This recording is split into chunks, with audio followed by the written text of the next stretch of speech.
Hi guys, Monique here for another update. We're doing a 60-day update. If you're new to this channel, don't know what's happening, never been here, my name's Monique. This is my 6th year homeschooling, and I just realized I have that thing flashing in the back of me. So if you can ignore that, just keep watching. Homeschool an only child.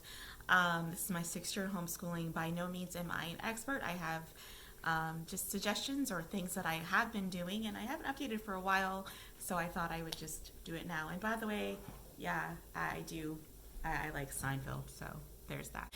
So I just wanted to just like update, and I always want to say the good, bad, or the ugly in terms of what's working, what's not working. We started homeschooling the middle of August, so we're a little past the 60-day, but we've had a very busy couple weeks and lots of changes and things happening. So I just felt like I couldn't get on again. But here I am. Okay, so follow up on my other videos. I will try to link them below as to what we're doing, what our theme is this year, what our focuses are this year. But every year up until now, I have actually done weekly plans. So every day I would plan out for Riley what she was doing. This year I scratched that, and I just did a basic daily schedule that she follows on a daily basis. That does not change unless there is something new that I want to add or tweak and all that stuff. So I have made a couple tweaks already. And I'm going to show you what they are. And in fact, the schedule that I'm going to show you does not perfectly reflect what the one difference we made this year, but just showing you the schedule right here. Okay, so you just get a good look at it. This is what she does on a daily basis, and then towards the bottom right here, if you haven't seen this already, this is what she does differently every day of the week. So she does these every day, and then on Monday she does this plus the math. On Tuesday, this plus reading. Okay, so and so on and so forth. So that's how I have to say that is going impeccably well. I am mad at myself for not doing that earlier on in my homeschooling life, career, whatever, because it really saves a lot of time and it's already done. And if you want to add little tweaks and changes, it's easier to do and it's no stress. You just throw something in and change it up, and that's not a big deal. But the core schedule is done for you, and I could not recommend that enough for all the homeschool moms out there, whether you're doing one child or whether you have 3, 4, or 5 children, to kind of have a schedule that's differentiated per child, but that they basically follow every day of the week, so that you're not going in and having to adjust and change continuously or write your lesson plans out.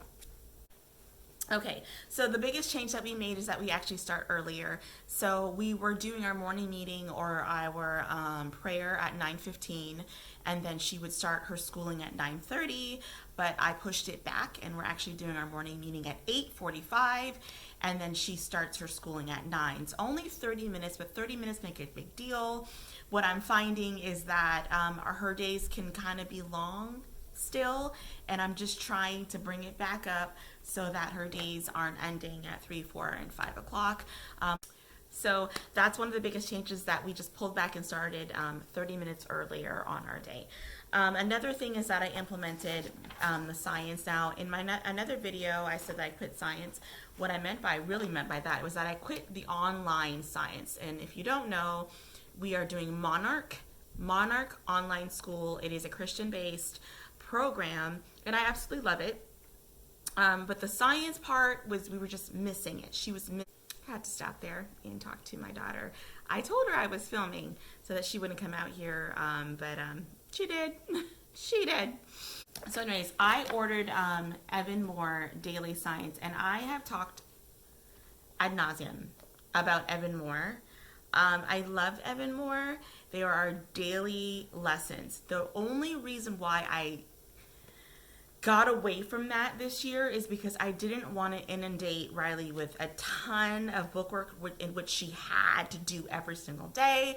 As you noticed from my my scheduling, is that only certain things are done at the end of her core work. Certain things are done on certain days. And for Evan Moore, it's an everyday thing. And I wanted to get away from that and not have her do a million things that she had to do Monday through Friday, or else she'd be behind and get off. And I didn't want that. But I popped back on and I did an Evan Moore science for Riley. And this she does do every day, as you see in the structuring right here. So again, this top right here is what she does every day. So she does scripture, cursive writing, spelling, multiplication practice, science lesson, and then one lesson from the workbooks, which is, down here. Okay, so she does do science every day because it is a daily thing, but I've looked it over, I've done it with her, and I absolutely, no complaints. Okay, and then another thing that I would want to talk about is, this is what we were, see the past tense, we're doing for spelling. I liked it at the beginning, but why I wouldn't recommend it is because the spelling words are, how should I say it? Some of it's okay, but then you get into something like this list right here. If you look at the bottom, where it's all dealing with im words, and look at all of the words. They're all that. Now, nothing is wrong with that, but I'm finding it doesn't absolutely work for us. Though it's a cool book, I don't know if it works for us. So what I've done is pulled off a 5th grade spelling. I'm sorry, my pages are all pink and yellow because I don't have any white paper, but we have a bunch of colored paper. But look, I pulled off these spelling words just online, and we started off just doing the first 5 words this week, and then we'll do 5 more next week. And I feel a little bit more confident in these words. I'm not exactly sure why. I'm just not loving it.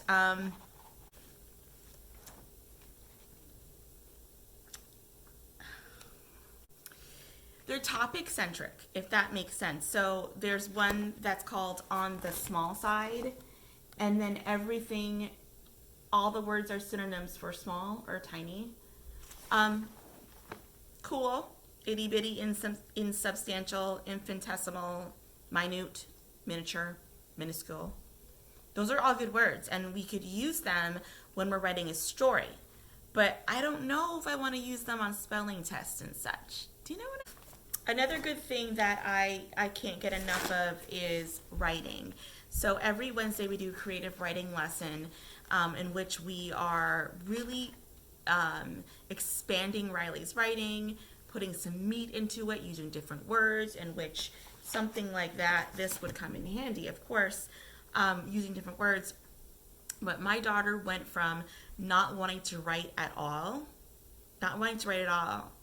being completely afraid of writing, turned off from writing, to spending a good hour to 2 hours when we have these writing lessons, really fleshing out her story, researching and going in, so much so that now she's writing not just 1 page, but not 2, but 2.5 pages on topics such as, I'll read you the topics, all about my family, all about lizards, all about puppies, my trip to Canada, all about orcas, all about food, all about dinosaurs, all about the ocean, part 1, and then oceans versus lake.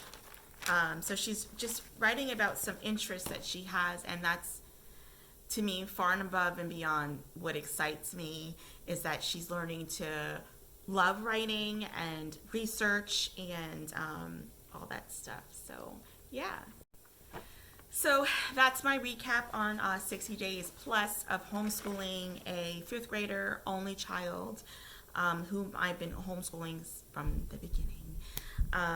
And yeah, so if you have any questions or just a shout out, I get followers here and there, And I know a bunch of you guys are, some of you guys are only children. You homeschool only children, I should say. And I kind of want to just do, I really should do like some kind of, what do you call it? You know, series on homeschooling children, only children, because again, it's a niche. It's a thing. Okay, thumbs up if you like these kind of videos, and I will talk to you later. Bye.